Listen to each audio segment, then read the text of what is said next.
एक किस्सा सुना रहा हूँ, आप सब लोगों को बहुत ध्यान से सुनना। पहले के जमाने में जब हम लोग अपने मोहल्ले में आस पड़ोस में बैठे होते थे तो हमारे आसपास एक बुजुर्ग बैठा होता था। एक या दो तीन चार पांच बुजुर्ग भी बैठे होते थे और किस्से कहानियों का एक दौर चला करता था।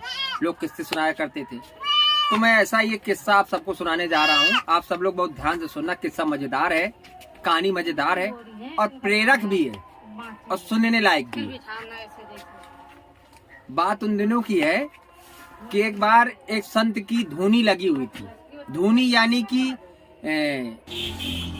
संत समाज या संत होते हैं तो जब कहीं संत बैठ जाता है तो उनके आसपास उनके भक्तजन, उनसे जुड़े हुए लोग श्रद्धा भाव से वहां पहुंचते हैं और बैठते हैं।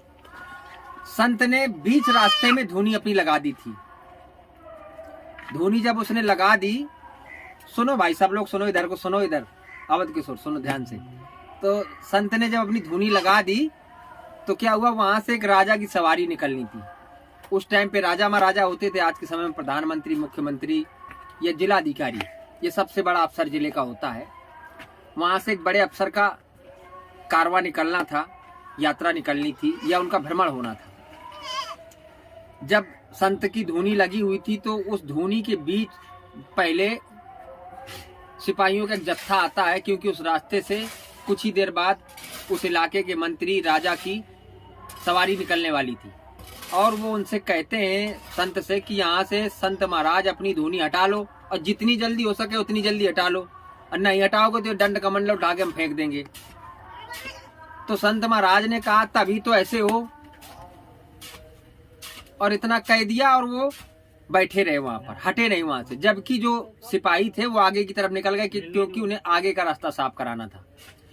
कुछ देर बाद उन सिपाहियों से जो बड़े अफसर होते हैं वहां से उनका निकलना हुआ और उन्होंने भी कहा संत से उसी तरीके से कि संत महाराज आप यहाँ से ही अपना दंड कमंडल हटा लीजिए, ये धूनी हटा लीजिए, कहीं अन्यत्र लगा लीजिए, क्योंकि यहाँ से कुछ देर बाद यहाँ के क्षेत्र के बड़े अधिकारी राजा की या मंत्री की सवारी निकलनी है या उनका भ्रमण होना है।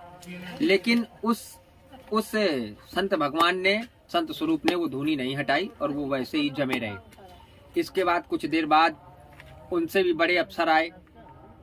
उन्होंने भी कहा संत से कि महाराज जी यहाँ से अपनी ये धूनी हटा लीजिए, कुछ देर बाद हमारे इलाके के मंत्री जी का यहाँ से निकलना होना है और कृपया करके आप हटा लेने, हमें जबरदस्ती आपके इस मंडल कमंडल को हटाना पड़ेगा। संत महाराज ने उनसे भी कहा तभी तो ऐसे हो। जो उनके आसपास एक भक्तों की टोली बैठी हुई थी, उन्होंने पूछा महाराज जी आप ये तभी तो ऐसे हो क्यों कह रहे हैं। महाराज जी ने कुछ नहीं कहा और वो इसी तरीके से आने वाले हर व्यक्ति से, जिन लोगों ने, जो राजा के पहले आने वाले लोग थे, उन लोगों ने उनकी धूनी को हटाने की कोशिश की। वो उनसे कहते रहे तभी तो ऐसे हो। कुछ ही देर बाद अंत में उस संत भगवान ने, संत स्वरूप ने वो धूनी नहीं हटाई और कुछ देर बाद वहां से वो राजा की सवारी, जो सबसे बड़ा मुखिया होता है, वो वहां से निकला। और जब वो आया तो उसने देखा कि एक संत की धूनी लगी हुई है। वो आते ही अपने जो साधनों से था, जिन गाड़ियों से था, वहां से वो पैदल उतर गया और वो उनके नजदीक पहुंचा। नजदीक पहुंचने के बाद उसने उन्हें दंडवत प्रणाम किया, साष्टांग प्रणाम किया, अभिवादन किया, सत्कार किया।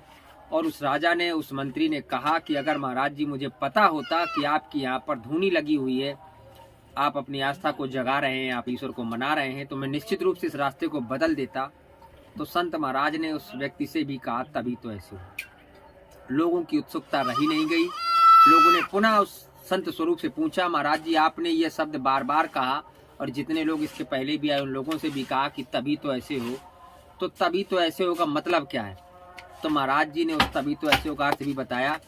उन्होंने कहा कि तभी वह एक सैनिक है, तभी वह एक सिपाही है, जितनी उसकी क्षमता थी ईश्वर ने उसे उतना दिया और वह एक सिपाही के रूप में अपना फर्ज और दायित्व निभा रहा था। वो अपनी भाषा बोली संयम को संयमित नहीं कर पा रहा था और उसके बोल आप देख रहे थे जिस तरीके से वो बोल रहा था, मुझसे कह रहा था यहाँ से हटने के लिए। लेकिन इसके बाद जो उससे बड़े अफसर थे, उससे बड़े पदों पर बैठे लोग थे, वो आए, उन्होंने भी कहा कि आप यहाँ से हट जाइए। लेकिन उनका संयम, उनकी पदवी उस हिसाब से थी जिस हिसाब से उनको पद पर ईश्वर ने पद दिया था, ईश्वर ने उन पर कृपा की थी। इसी तरीके से जब एक राजा आया और राजा ने संत को दंडवत प्रणाम किया और उसने सीधे शब्दों में यही कहा कि अगर मुझे पता होता कि महाराज जी आपके यहाँ पर धूनी लगी है, आपके यहाँ पर आपके लोग, आप सब लोग मिलकर भक्त प्रभु का कीर्तन कर रहे हैं, तो मुझे पता होता तो निश्चित रूप से मैं इस रास्ते को बदल देता। तो संत स्वरूप ने कहा कि निश्चित रूप से वह राजा बनने के काबिल है, तभी वह राजा के रूप में विराजमान है और ईश्वर ने उसे इतनी बड़ी शक्ति दी है कि वह राजा के रूप में जाना जाता है और प्रजा के बीच में लोकप्रिय है और वो पुनः राजा बनकर आया। इस कहानी से निश्चित रूप से एक संदेश हमें मिलता है कि ईश्वर भी व्यक्ति को उसी हिसाब से पद और गरिमा देता है जिस हिसाब से उसके भाव होते हैं, जिस हिसाब से उसके तरीके होते हैं, जिस हिसाब से उसकी कार्यशैली होती है। धन्यवाद आप साथियों को पुनः। जय हिंद, जय भारत, जय जय बुंदेलखंड। सत्येंद्र अग्रवाल, झलुआ।